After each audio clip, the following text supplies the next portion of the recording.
Welcome to Muda Bersuara, tempat kita ngobrol seputar kehidupan anak muda, santai dan tentunya inspiratif.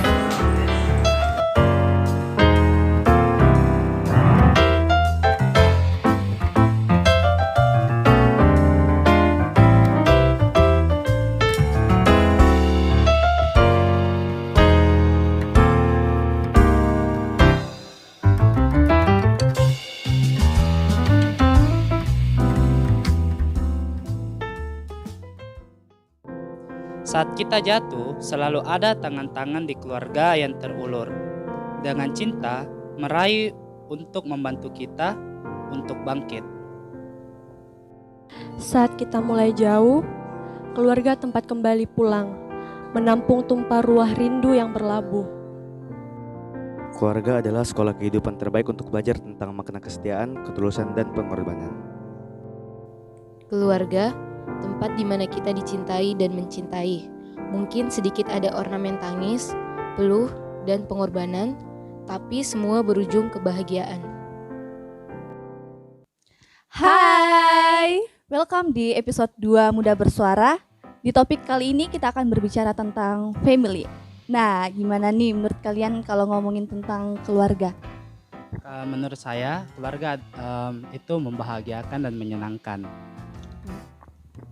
Kalau menurut saya membahas keluarga itu senang. Menurut saya membahas keluarga itu adalah sesuatu hal yang sangat memberatkan. Kalau saya membahas keluarga itu suatu hal yang biasa-biasa saja. Wow. By the way, kalian belum kenalin nama. Boleh dong kalian kenalin nama masing-masing dulu. Perkenalkan, nama saya Dion Revansa, biasa dipanggil Dion. Saya dibesarkan oleh single parent, yaitu mama saya. Hai, perkenalkan nama saya Rika Natasha, biasa dipanggil Eca.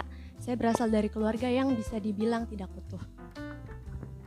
Perkenalkan, nama saya Selina Felicia, biasa dipanggil Selin. Saya dibesarkan di keluarga yang utuh. Perkenalkan, nama saya Michael Syaputra Hussein. Nah, biasa dipanggil Miki. Saya dibesarkan dari kecil oleh opa dan oma saya. Wow, kayaknya kalian berempat memiliki latar belakang yang beda-beda ya. Ya, jauh banget. Nah, kalau misal nih kalian ditanya apa sih arti keluarga buat kalian? Kita mulai dari Miki. Kalau menurut saya, arti keluarga itu tempat di mana kita bisa mendapatkan kasih sayang atau rasa sayang dari orang tua kita. Bukan cuma orang tua, tapi saudara kita, oma kita, dan lain-lain. Kalau menurut saya keluarga itu tempat kita pulang. Wow, dalam banget. Menurut saya, keluarga adalah di mana kita menerima satu sama lain dalam keadaan apapun, baik sebagai anak maupun orang tua. Kalau menurut saya itu keluarga itu tempat kita dibesarkan dan dididik. Wow, kayaknya kalian kalau bahas keluarga itu kayaknya dalam banget ya, sepertinya. Oke.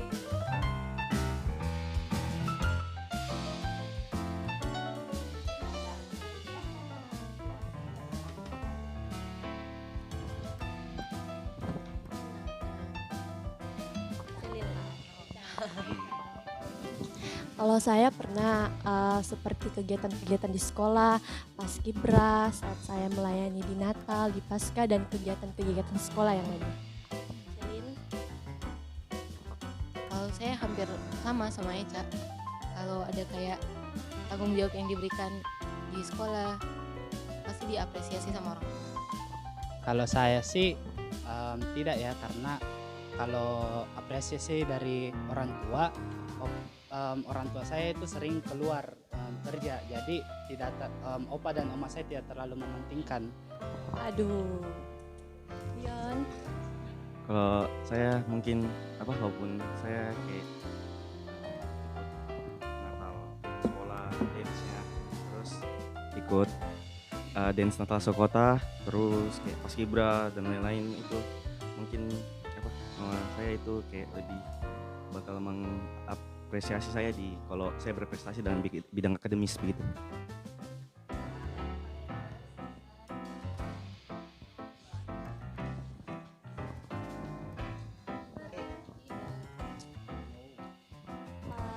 Saya pernah, tapi lebih kayak ke mau begitu punya keluarga kayak mereka. Oh. Kalau saya tidak pernah, karena Tuhan kasih keluarga itu pasti beda-beda kan. Terus masalah yang dihadapi juga itu pasti beda-beda. Jadi bersyukur saja.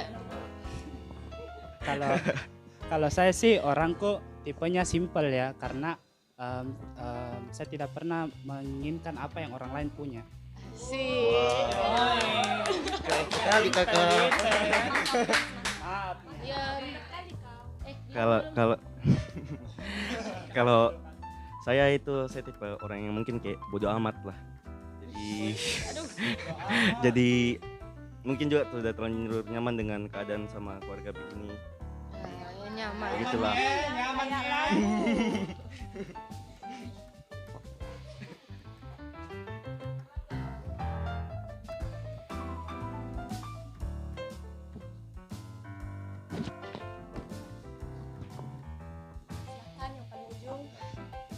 Kalau ngebandingin sih pernah, mungkin bukan orang tua tapi opa dan oma saya, karena waktu SD itu saya sering tidak mencatat waktu dikasih tugas ataupun catatan, jadi saya dibilangi malas. Malas ya. Dibandingin cuma gara-gara catatan, sedih sekali itu. Iya. Kalau saya pernah lebih dari apa? Kata orang lain mungkin lebih ke kakak saya begitu. Kakak saya 2. Karena mereka tuh semua berbidang di prestasinya itu di akademis begitu, mereka pintar-pintar di sekolah, ranking terus di sekolah. Terus saya enggak, jadi jadi kayak lebih membanding-bandingkan begitulah. Kalau saya sih tidak pernah, karena orang tua saya itu tipe orang yang mendukung tetapi agak sedikit cuek. Jadi apapun yang saya lakukan itu mereka ya iya saja.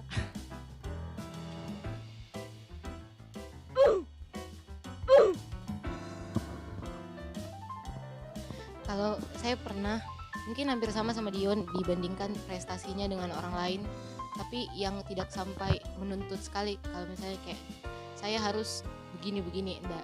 Cuman kayak dibandingkan, disinggung-singgung lah.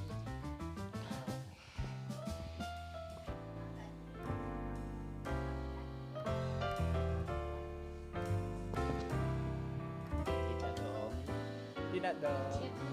Tidak. Saya tidak pernah. Oke.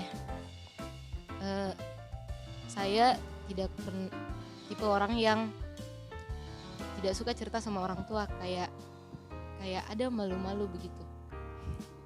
Lebih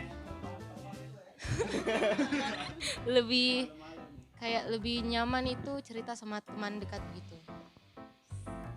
Kalau saya itu prinsip hidup saya karena simpel, jadi saya lebih private orangnya. Private. Jadi tidak bakal cerita kemana-mana.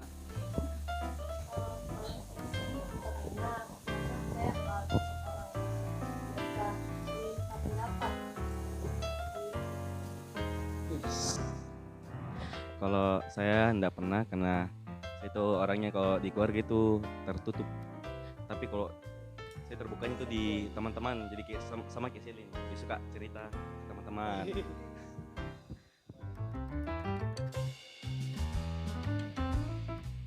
Oke, saya akan sharing pengalaman saya melewati kehidupan saya hingga saat ini. Yang darinya saya kecil tidak pernah dirawat oleh orang tua saya, dan dari kecil dirawat oleh opa dan oma saya. Nah, pada waktu kecil saya sudah dititipkan sama oma dan opa saya karena orang tua saya bekerja di luar kota. Kemudian hingga pada kelas 4 SD mereka datang untuk menjenguk, tapi saya ketika mereka datang saya tidak merasakan apa yang namanya orang tua. Ketika mereka datang, saya hanya berpikir orang tua itu hanya orang yang menafkahi, orang yang mensupport. Ternyata tidak ada satupun bayangan yang masuk ketika mereka datang. Nah, kemudian mereka pulang 1 tahun setelah itu, pada waktu saya kelas 6, awal-awal naik kelas 6 SD. Ketika kelas 6 SD, saya berpikir ketika mereka pulang, saya tidak merasakan apa-apa juga ketika mereka pulang. Kemudian pada kelas 2 SMP, saya bertanya pada diri saya ketika saya melihat orang murid-murid yang lain, teman-teman saya, orang tuanya mengambilkan rapor untuk mereka. Ketika saya bertanya pada hati saya atau diri saya sendiri, saya bertanya begini, sebenarnya orang tua saya itu kemana? Kemudian singkat cerita, saya masuk ke SMA. Saya masuk SMA, saya mulai berpikir bahwa sebenarnya keluarga itu bukan cuma ayah dan ibu, tetapi orang yang memberikan kasih sayang seperti opa dan oma saya. Bukan cuma opa dan oma saya, saudara saya, teman-teman saya, saudara-saudara saya, sahabat-sahabat saya. Ketika itu saya mulai menyadari apa arti keluarga, dan saya sangat bersyukur. Saya sangat bersyukur karena juga orang tua saya ternyata selama ini mensupport saya, cuma tidak terlalu kelihatan. Jadi bagaimana caranya saya keluar dari permasalahan itu? Ya, saya mendamaikan diri dengan mereka, dengan mengerti posisi mereka sebagai orang tua. Terima kasih. Oke, jadi saya akan bercerita tentang keluarga saya. Jadi saya tinggal bersama orang tua saya waktu kecil, tetapi kehidupan saya bersama keluarga itu tidak seperti orang lain ya. Di mana saya dari kecil sudah melihat kedua orang tua saya bertengkar di depan mata saya sendiri. Jadi papa saya dulu itu sering melakukan yang namanya KDRT dan sering mengucapkan kata-kata kasar gitu. Sebagai anak waktu itu pastinya ya saya sudah merasakan yang namanya kesedihan gitu, kecewa. Dan waktu itu mama saya memutuskan untuk menitipkan saya di tante saya di daerah Sulawesi Tenggara. Jadi pada saat saya naik kelas 3 SD, saya ikut bersama tante saya. Namun kedua orang tua saya stay di Makassar. Dan pada saat saya kelas 6 SD, saya mengetahui bahwa kedua orang tua saya yang stay di Makassar itu tidak tinggal bersama lagi.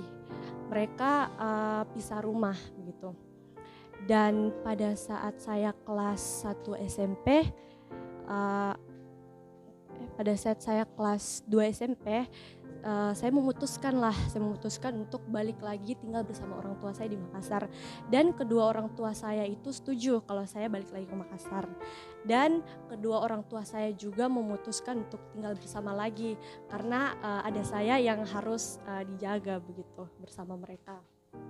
Di situ papa saya janji tidak akan seperti dulu lagi yang melakukan KDRT, mengucapkan kata-kata kasar, dan saya percaya. Lalu saya baliklah ke Makassar. Saya tinggal bersama orang tua saya. Awal-awal saya tinggal bersama mereka masih aman, damai, sejahtera gitu ya. Tetapi lama-kelamaan keadaan yang dulu saya rasakan balik lagi. Dimana saya harus melihat kedua orang tua saya itu bertengkar setiap mereka pulang kerja ya, setiap malam lah istilahnya.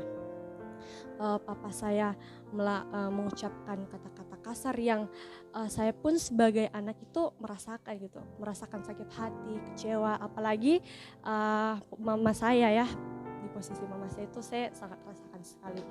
Dan mulai dari situ secara tidak sadar saya merasakan yang namanya kepahitan sama orang tua saya, khususnya papa saya, dimana saya sangat sakit hati sama perkataan yang seringkali dia keluarkan, perbuatan yang seringkali dia tunjukkan tanpa memikirkan perasaan saya. Tetapi Di situ saya cuman bisa bercerita sama keluarga saya yang lain seperti om tante saya, teman-teman dekat saya. Dan pada tahun 2018 sebelum saya penamatan SMP, saya dan mama saya memutuskan untuk pindah. Jadi kami itu memutuskan pindah dari papa saya. Jadi papa saya tinggal sendiri dan saya berdua dengan mama saya. Pada saat saya tinggal bersama mama saya itu saya sudah mulai merasa tenang gitu ya, merasa sudah setiap malam saya tidak melihat pertengkaran lagi bersama orang tua saya. Jadi saya mulai aman lah. Tapi papa saya masih sering antar jemput saya, jadi dia masih biasa sering datang. Dan pada saat dia datang, pada saat saya pindah juga, ternyata perasaan yang saya inginkan, yang aman itu, yang tenang itu ternyata tidak ada, teman-teman. Maksudnya tidak seperti yang saya bayangkan, tidak seperti yang saya harapkan, dimana ternyata mereka berdua itu masih sering bertengkar walaupun saya dan mama saya itu sudah pisah. Walaupun saya dan mama saya itu sudah pisah gitu, tidak tinggal bareng dengan papa saya.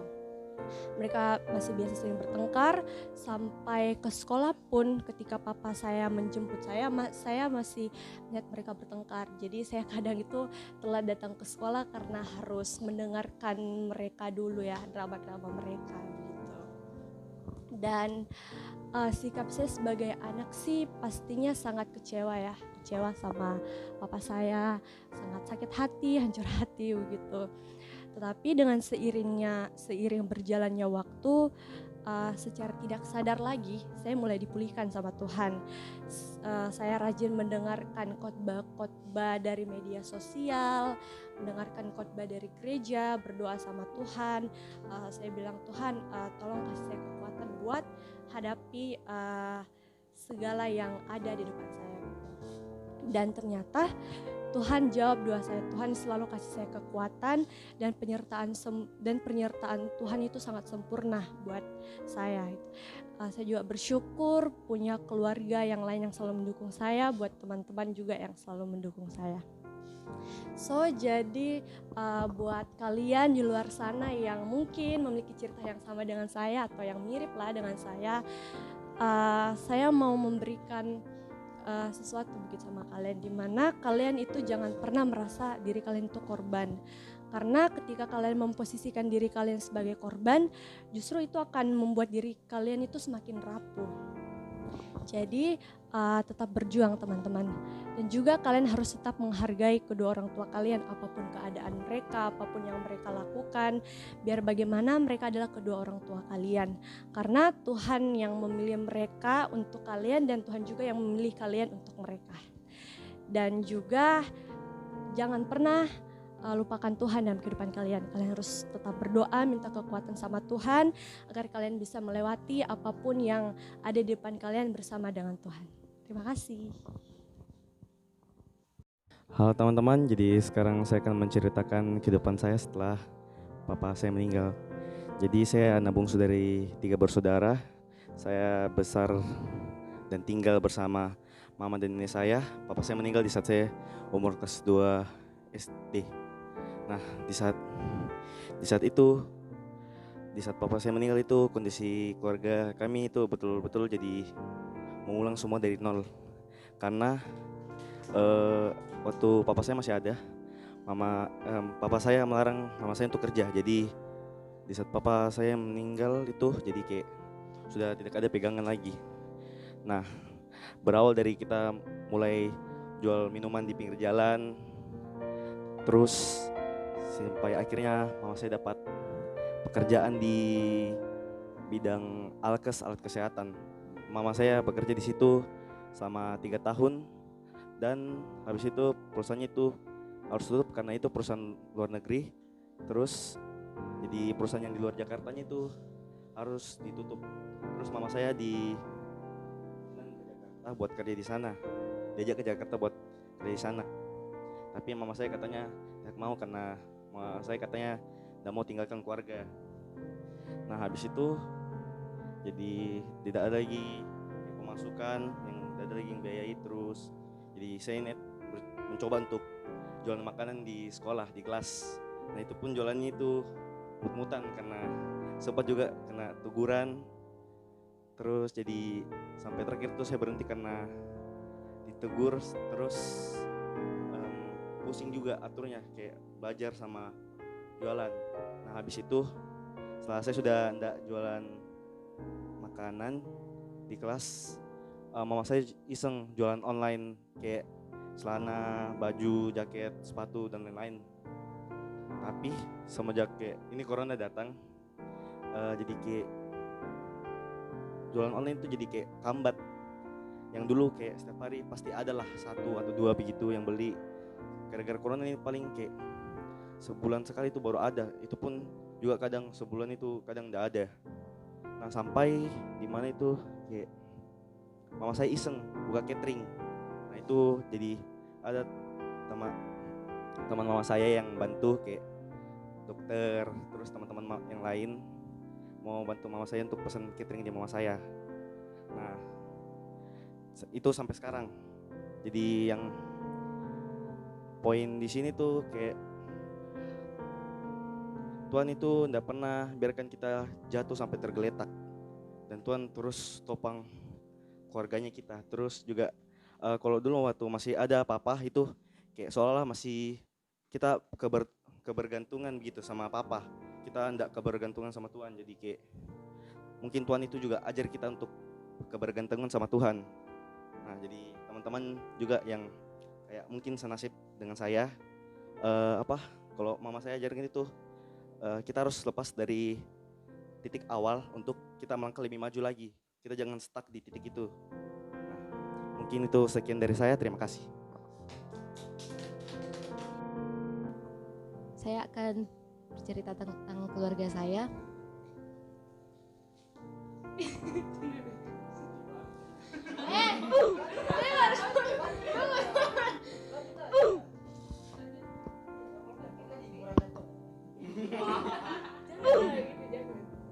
Jadi lanjut. Saya akan cerita tentang keluarga saya. Keluarga saya itu bisa dibilang keluarga yang harmonis, keluarga utuh, dan saya dirawat oleh orang tua saya, kedua orang tua saya dari kecil hingga saat ini, dan mereka mengajarkan banyak hal, mana yang baik, mana yang tidak baik, yang tidak boleh saya lakukan. Dan orang tua saya juga menegur saya kalau misalnya saya buat salah, terus memberi nasihat. Dan ketika saya meminta pendapat kepada mereka, mereka juga memberikan saran, dan saya sangat bersyukur itu. Walaupun kadang di dalam keluarga itu pasti ada masalah ya, tapi di keluarga kami itu selalu diselesaikan dengan cara yang baik-baik. Jadi kita berkumpul, meluangkan waktu untuk bercerita apa yang anak-anak tidak suka ke orang tua, kita sampaikan. Begitu juga sebaliknya, dan kita koreksi itu supaya kedepannya itu kita tidak ada cekcok-cekcok lagi kayak masalah begitu. Dan pesan saya buat teman-teman yang mungkin masih memiliki keluarga yang utuh, yang lengkap, banyak-banyak bersyukur. Jangan banyak menuntut kepada orang tua, karena kita tidak tahu bagaimana rasanya jadi orang tua.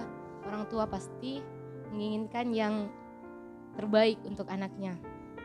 Dan saya juga berharap bagi teman-teman yang masih memiliki kedua orang tua yang lengkap, jangan datang ke orang tua saat membutuhkan saja.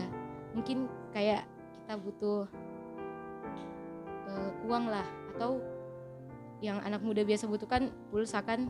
Jangan kita saat membutuhkan itu saja baru kita datang ke orang tua kita baik-baik ke mereka, bantu-bantu. Tapi kita bantu-bantu mereka itu karena kita berterima kasih kepada mereka, bukan karena kita meminta imbalan, seperti itu. Mungkin itu saja dari saya. Terima kasih.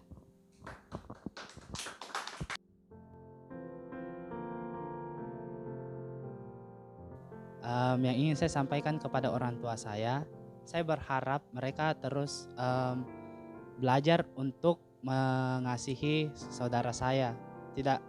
Tidak harus cukup saya yang merasakan hal ini, untuk saudara saya tidak. Jadi untuk orang tua saya berharap semoga mereka dapat memperhatikan saudara-saudara saya yang lain.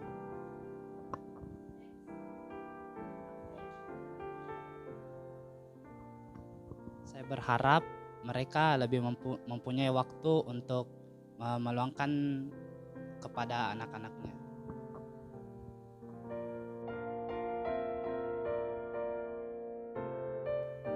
Buat orang tua saya, terima kasih buat selama ini kalian sudah menjaga saya dari kecil sampai saat ini. Terima kasih buat setiap pengorbanan yang kalian lakukan kepada saya. Dan apapun keadaan kalian, apapun yang terjadi, saya akan tetap mengasihi kalian dan menghormati kalian.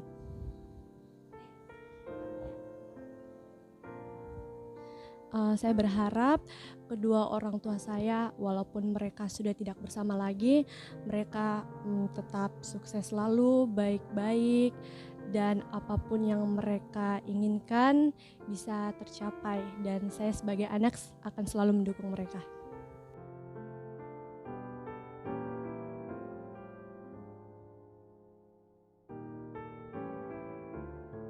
Yang pasti terima kasih bisa menjadi single parent yang hebat, yang tegar, terus makasih masih kuat mendidik anak-anak yang bandel di rumah, ya. Terus tanpa saya tidak pernah bilang juga, tanpa saya harus bilang pasti mau tahu Ji kalau saya sayang mama.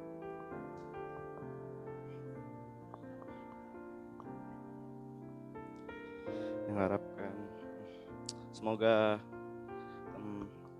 mama bahagia terus, atau mungkin di Tuhan datangkan orang yang dapat membahagiakan mama, lancar dalam segala bisnis, ataupun itu tetap sayang sama kita bertiga. Yang itu saja mungkin.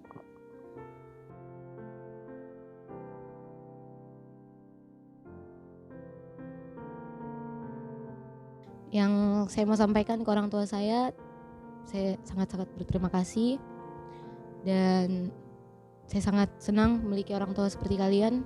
Saya sangat bangga dan saya sayang kepada kalian.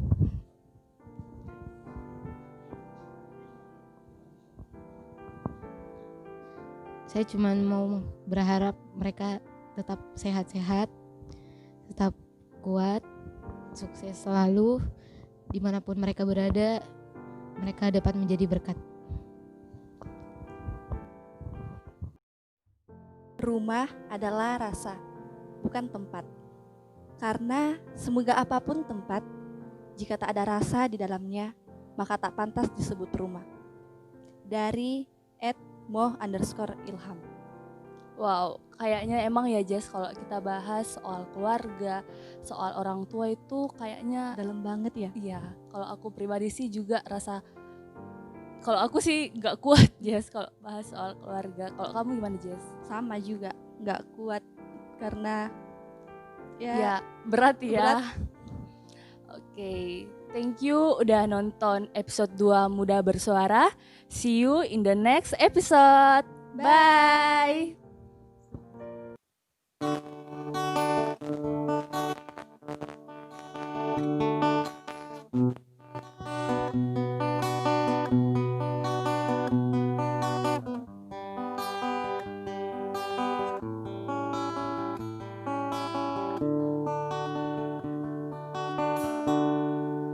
There goes my heart beating,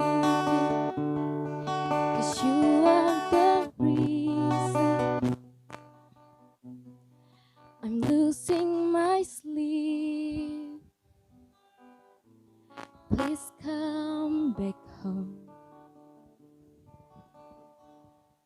And there goes my heart racing, and you are the reason.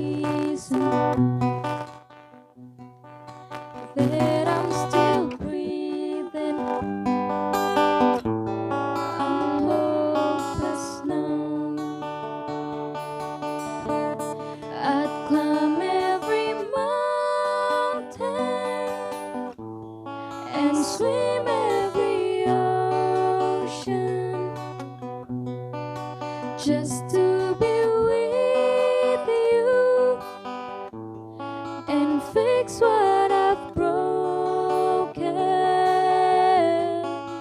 Oh, 'cause I need you to see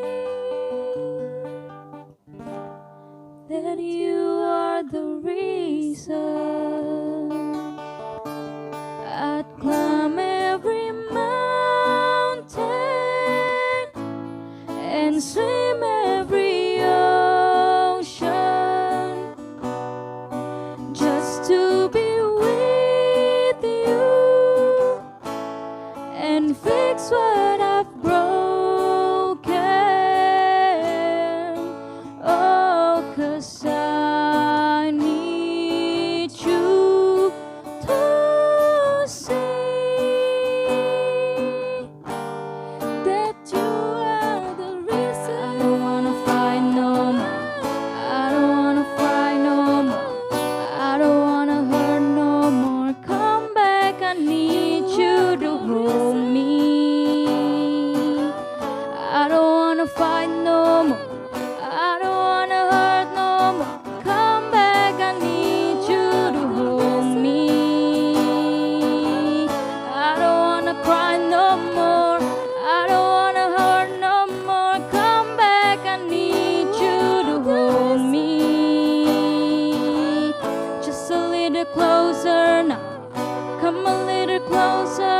I need you to hold me tonight. I'd climb every mountain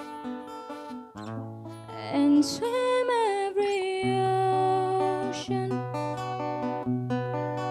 just to be with you and fix what I've broken. Oh, 'cause I need you to see that you